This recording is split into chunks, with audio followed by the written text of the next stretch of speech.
आसान है। Please sir.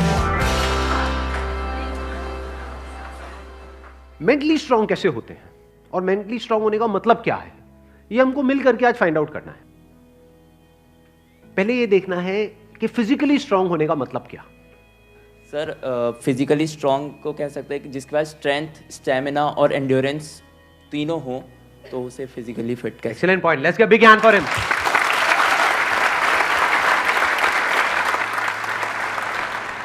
क्या हम ये कह सकते हैं उसकी मसल स्ट्रांग हो? हाँ, क्योंकि कुछ भी लिफ्ट करने के लिए, सही। वेट उठाने के लिए मसल्स का स्ट्रांग होना जरूरी है। मसल्स वीक होंगी तो आप नहीं कर पाओगे, है ना। जो ओवरऑल स्ट्रक्चर है उसमें बोन्स भी आ गई, मसल्स भी आ गई, वो स्ट्रांग होनी चाहिए, उसको हम फिजिकल स्ट्रेंथ बोल सकते हैं। अभी यही फंडे जो हम फिजिकल में देख रहे हैं, इसी को मेंटली देख करके और फिर समझने की कोशिश करेंगे स्टेप बाय स्टेप कि उसका मतलब क्या। कि फिजिकल स्टेमिना तो हमको समझ आता है कि फिजिकली हम जल्दी ना थके। कोई बंदा है उसने थोड़ा बहुत काम किया एकदम से थक गया तो इसका मतलब फिजिकली स्ट्रांग नहीं है। जैसे बहुत लोग होते हैं, जैसे ही अपनी फिजिकल ट्रेनिंग करते हैं, कुछ भी करते हैं, हल्का सा भी दर्द होता है तो छोड़ देते हैं, छुई मुई टाइप के, है ना। तो बड़ा दर्द हो रहा है, भाई दर्द नहीं होगा तो बनेगी कैसे, है ना। Right sir. तो हल्का सा भी कुछ होता है तो छोड़ देते हैं, एंड्योर नहीं कर पाते हैं पेन को। Yes sir. तो पेन को एंड्योर करने की जितनी हमारे अंदर पावर है उसको हम एंड्योरेंस बोल सकते हैं। सर मेरे हिसाब से फिजिकली स्ट्रांग होने का मतलब ये है कि सबसे बड़ी चीज़ ये है कि बीमारियों से दूर होना चाहिए उसे। अगर मतलब कई बार ऐसा होता है कि हमें फिजिकली स्ट्रांग दिख रहा है पर्सन, बट वो होता नहीं है। यानी कि एक बंदा हो सकता है वो फिजिकली हमको स्ट्रांग बाहर से दिख रहा हो और वेट भी बहुत अच्छा लिफ्ट कर रहा हो, और लेकिन उसकी इम्यूनिटी वीक हो। Yes sir. तो हम कह सकते हैं अंदर से वो बंदा कितना स्ट्रांग है। यानी कि जो भी डिजीजेज है, मतलब जो भी बीमारियां हैं, उनसे लड़ने की उसके अंदर कितनी पावर है उसकी बॉडी के अंदर। Yes sir. एक तो फिजिकल पावर, एक है उसकी इम्यूनिटी हम बोल सकते हैं। Yes sir. अब एक एक करके इन पॉइंट को देखते हैं कि मेंटल स्ट्रेंथ में किस तरीके से हम अप्लाई कर सकते हैं। सबसे पहले बात हमने करी फिजिकली स्ट्रांग होने का मतलब क्या, स्ट्रेंथ। मतलब आप कह लो वेट उठाना है।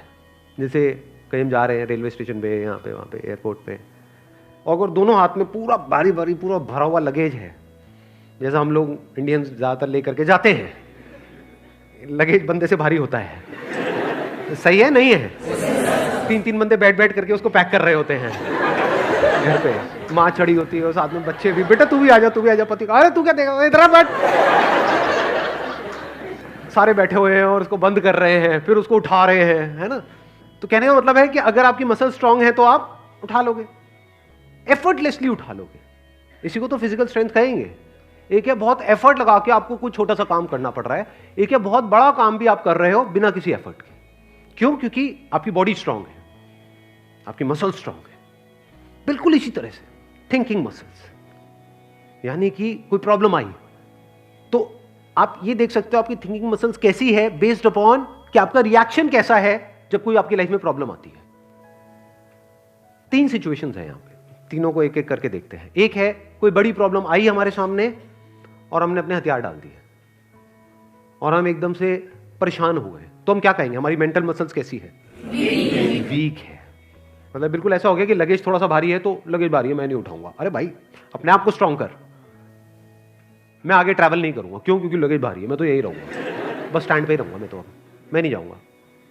आप हंस रहे हो लेकिन ऐसे हम करते हैं लाइफ में।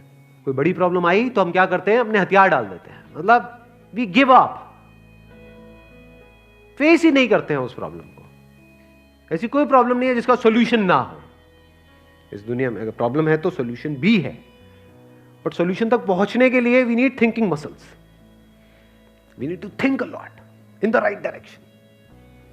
और ये राइट डायरेक्शन और रॉन्ग डायरेक्शन क्या है? राइट डायरेक्शन मतलब solution oriented approach, wrong direction मतलब प्रॉब्लम ओरिएंटेड अप्रोच, कि हम प्रॉब्लम में ही जाकर के स्टक हो गए हैं, बस उससे आगे बढ़ ही नहीं रहा है हमारा दिमाग।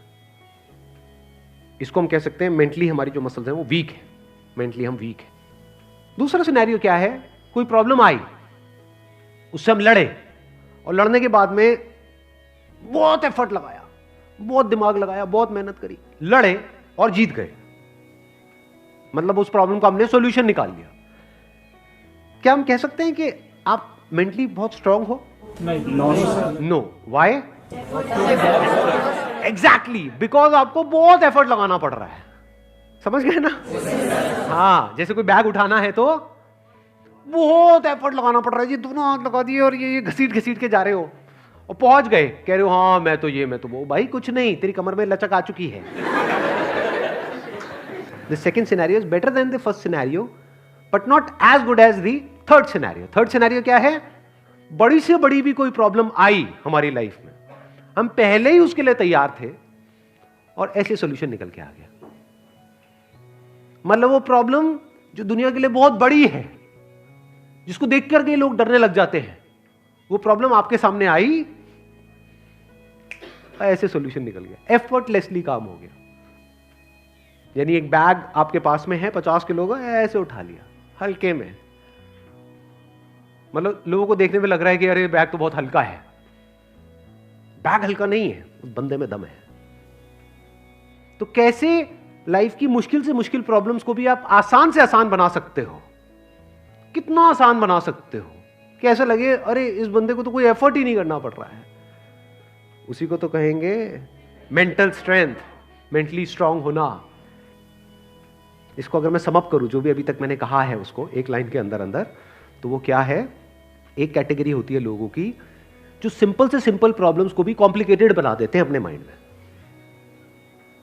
99% लोग ऐसे ही हैं इस दुनिया में। सिंपल सी प्रॉब्लम है, कुछ भी नहीं, उसको भी इतना कॉम्प्लिकेटेड किया हुआ है जैसे पता नहीं क्या हो गया, हवा बना दिया है पूरा का पूरा। और दूसरी कैटेगरी होती है लोगों की, ऐसे बहुत कम लोग होते हैं, वही होते हैं जिन्होंने एक्चुअल में काम किया होता है अपनी मेंटल मसल्स के ऊपर। वो कौन होते हैं? जो कॉम्प्लिकेटेड से कॉम्प्लिकेटेड प्रॉब्लम्स होती हैं उनके सामने, जिसको देख करके ही बंदा कहे अरे यार ये तो बहुत कॉम्प्लिकेटेड है, उसको भी सिंपल बना देते हैं। जैसे फॉर एग्जांपल आपकी कोई रिलेशनशिप है किसी के साथ में और वहां पे बहुत क्लैशेस चल रहे हैं, बहुत मेजर कुछ इश्यूज हो रहे हैं। एक तो ये आपस में हम लड़ते मरते रहे कुत्ते बिल्ली की तरह, जैसे ज्यादातर घरों में होता है। उसका कोई सोल्यूशन निकल पाएगा कभी भी? नहीं। तो हमें क्या करना होगा? समझना होगा इस रिलेशनशिप में प्रॉब्लम है क्या। अज्यूम नहीं करना है पहले से कि प्रॉब्लम उसमें है या प्रॉब्लम मुझ में ही है। ये भी एक विक्टिम मेंटालिटी होती है, मेरे में ही कमी है, वो तो सब सही है बस मेरे में ही कमी है जी। ये भी बड़ी गंदी मेंटालिटी होती है, विक्टिम मेंटालिटी। या फिर तुझ में प्रॉब्लम है, मैं सही हूं तू गलत है। तो पर्सन को ना देखा जाए कि वो या वो, प्रॉब्लम को समझा जाए। प्रॉब्लम एग्जैक्टली क्या हो रही है रिलेशनशिप, वो जो क्लैश हो रही है उसकी जड़ क्या है, उसका कॉज क्या है। अगर वो हमको समझ आ जाता है बारीकी से, तो क्या वो प्रॉब्लम जड़ से ठीक नहीं हो जाती? और अगर हम उसको ना समझे और ऊपर ऊपर से ठीक करने की कोशिश करें, क्या वो कभी भी ठीक हो सकती है? कोई भी मिल करके क्या उसको ठीक करवा सकता है उस प्रॉब्लम को? जैसे दो लोगों के बीच में प्रॉब्लम हो रही है, कोई तीसरा आ जाए उनके बीच में मीडिएटर बन करके, मैं सॉल्व करवा दूंगा तुम्हारी प्रॉब्लम, तो कुछ देर के लिए तो समझौता करा सकता है, लेकिन अगर परमानेंट उसका सोल्यूशन चाहिए तो वो कैसे होगा? या तो दोनों को या दोनों में से किसी एक को बारीकी से समझना होगा नेचर ऑफ प्रॉब्लम क्या है। And that could be very simple. समझ गए? मतलब लगता क्या है, ये स्पेशली जो रिलेशनशिप्स की जो प्रॉब्लम्स होती है वो बहुत ही कॉम्प्लिकेटेड होती है, एक्सट्रीमली कॉम्प्लिकेटेड। समझ ही नहीं आ रहा था क्या करें क्या ना करें। कई बार होता है कि बहुत ही सिंपल होता है उसका सोल्यूशन। अगर मान लो मेरी किसी के साथ में रिलेशनशिप है, उसमें कोई प्रॉब्लम हो रही है, तो उसको बारीकी से ऑब्जर्व किया, अच्छा प्रॉब्लम हो क्यों रही है और इतनी बड़ी प्रॉब्लम क्यों हो रही है, उसकी जड़ क्या है। तो जब जड़ तक गया तो मैंने देखा कि अच्छा मैं कुछ इस तरह से बोलता हूं जहां से पूरा खेल शुरू होता है। अगर मैं ये ना बोलूं तो, और इसकी जगह ये बोल दूं तो क्या खेल अलग डायरेक्शन में नहीं चला जाएगा? दोनों का अंडरस्टैंडिंग होना बहुत जरूरी है। आप कह रहे हो दोनों की अंडरस्टैंडिंग होना बहुत जरूरी है? हाँ जी सर। ध्यान से समझना, अब ये प्रॉब्लम ओरिएंटेड अप्रोच है, सॉल्यूशन ओरिएंटेड अप्रोच है? ये प्रॉब्लम ओरिएंटेड अप्रोच है जिसका कोई दुनिया में सॉल्यूशन नहीं है। ये बिल्कुल ऐसा है कि सरकार को तो अपना काम अच्छे से करना चाहिए। ये जो चाहिए है ना, ये हम इंडियंस की नस नस में दौड़ रहा है। सड़कों पे सबको अपनी गाड़ी ढंग से चलानी चाहिए, रेड लाइट पे सबको रुकना चाहिए, ये होना चाहिए, वो होना चाहिए, यहाँ पे सफाई होनी चाहिए, दोनों को एक दूसरे को समझना चाहिए, जो कभी नहीं होगा।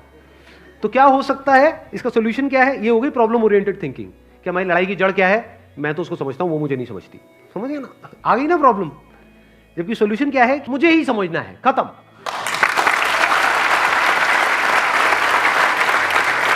Thank you so much for coming.